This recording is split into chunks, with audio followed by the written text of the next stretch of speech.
Hello student, आप सभी को इंडियन एजुकेशन में स्वागत है। और आप लोग को पढ़ाने के लिए लाइव हूँ क्या तो cell basic unit of life के बारे में, कोशिका जीवन की मूलभूत इकाई के बारे में पढ़ाने जा रही हूँ। उसमें क्या आज पढ़ना है तो न्यूक्लियस के बारे में पढ़ना है, केंद्रक के बारे में पढ़ना है। देखिए, आप सभी वीडियो अच्छा लगे तो वीडियो को लाइक और सब्सक्राइब जरूर कीजिए। क्या पढ़ना है तो cell basic unit of life में कोशिका जीवन की मूलभूत इकाई में आज पढ़ना है न्यूक्लियस के बारे में। किसके बारे में तो केंद्रक के बारे में पढ़ना है। तो केंद्रक में क्या होते हैं तो लाल रक्त कोशिकाओं इरिथ्रोसाइटस, लाल रक्त कोशिकाओं इरिथ्रोसाइटस को छोड़कर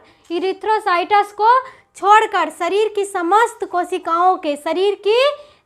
कोशिकाओं के मध्य भाग में एक गोलाकार रचना होती है। मध्य भाग में क्या होती है, कोशिकाओं के बीच में गोलाकार होती है, तो जिससे ही केंद्रक न्यूक्लियस कहते हैं। जो कोशिकाओं के मध्य बीच में जो गोलाकार भाग होती है उसे क्या कहेंगे तो केंद्रक न्यूक्लियस कहते हैं। कंकालीय पेशी क्या है तो कंकालीय पेशी स्केलेटल मस्कुल क्या है तो कंकालीय पेशी स्केलेटल मस्कुल एवं कुछ अन्य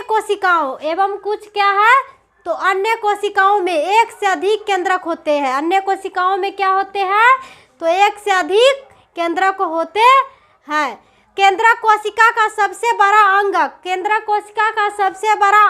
क्या होता है तो ऑर्गेनियल होता है। क्या होता है तो अंगक ऑर्गेनियल होता है। कोशिका का सबसे बड़ा केंद्रक क्या होता है तो ऑर्गेनियल अंगक होता है। यह कोशिका काला या प्लाज्मा मेम्ब्रेन के, या किसके तो कोशिका काला या प्लाज्मा मेम्ब्रेन, कोशिका काला या प्लाज्मा मेम्ब्रेन के समान एक दोहरी परत क्या होता है तो एक दोहरी परत वाली मेम्ब्रेन, जिससे केंद्रक काला न्यूक्लियस मेम्ब्रेन कहते हैं। जिसे क्या कहते हैं तो दोहरी को मेम्ब्रेन, जिसे केंद्रक काला या न्यूक्लियर मेम्ब्रेन कहते हैं।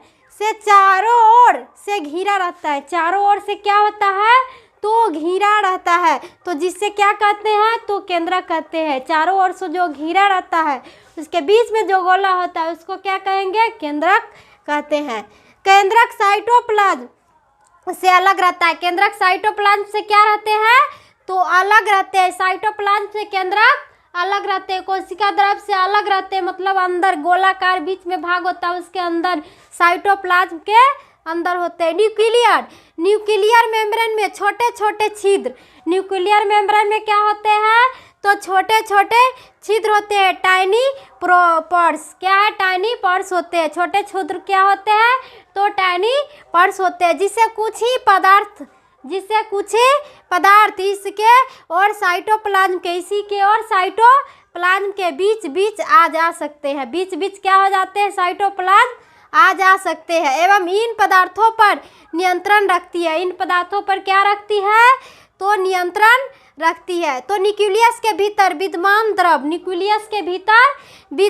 द्रव को न्यूक्लियर प्लाज्म क्या कहेंगे तो न्यूक्लियर प्लाज्म या केंद्रक द्रव कहेंगे। जिसके क्या कहेंगे तो न्यूक्लियर प्लाज्म या केंद्रक द्रव कहते हैं। जो प्रोटोप्लाज्म जो क्या है तो एक प्रोटोप्लाज्म का ही भाग होता है। जो एक क्या होते हैं तो प्रोटोप्लाज्म का ही एक भाग होता है। यह कोशिका की वृद्धि या क्या करती है तो कोशिका की वृद्धि एवं कोशिका की वृद्धि या कोशिका की संतति, दो संतति में डॉटर सेल में क्या होता है डॉटर सेल में विभाजित होने के लिए आवश्यक सूचनाएं जमा रखता है। डॉटर सेल में आवश्यक सूचनाएं के लिए क्या रखते हैं तो जमा रखते हैं। तो यही क्या है तो न्यूक्लियस।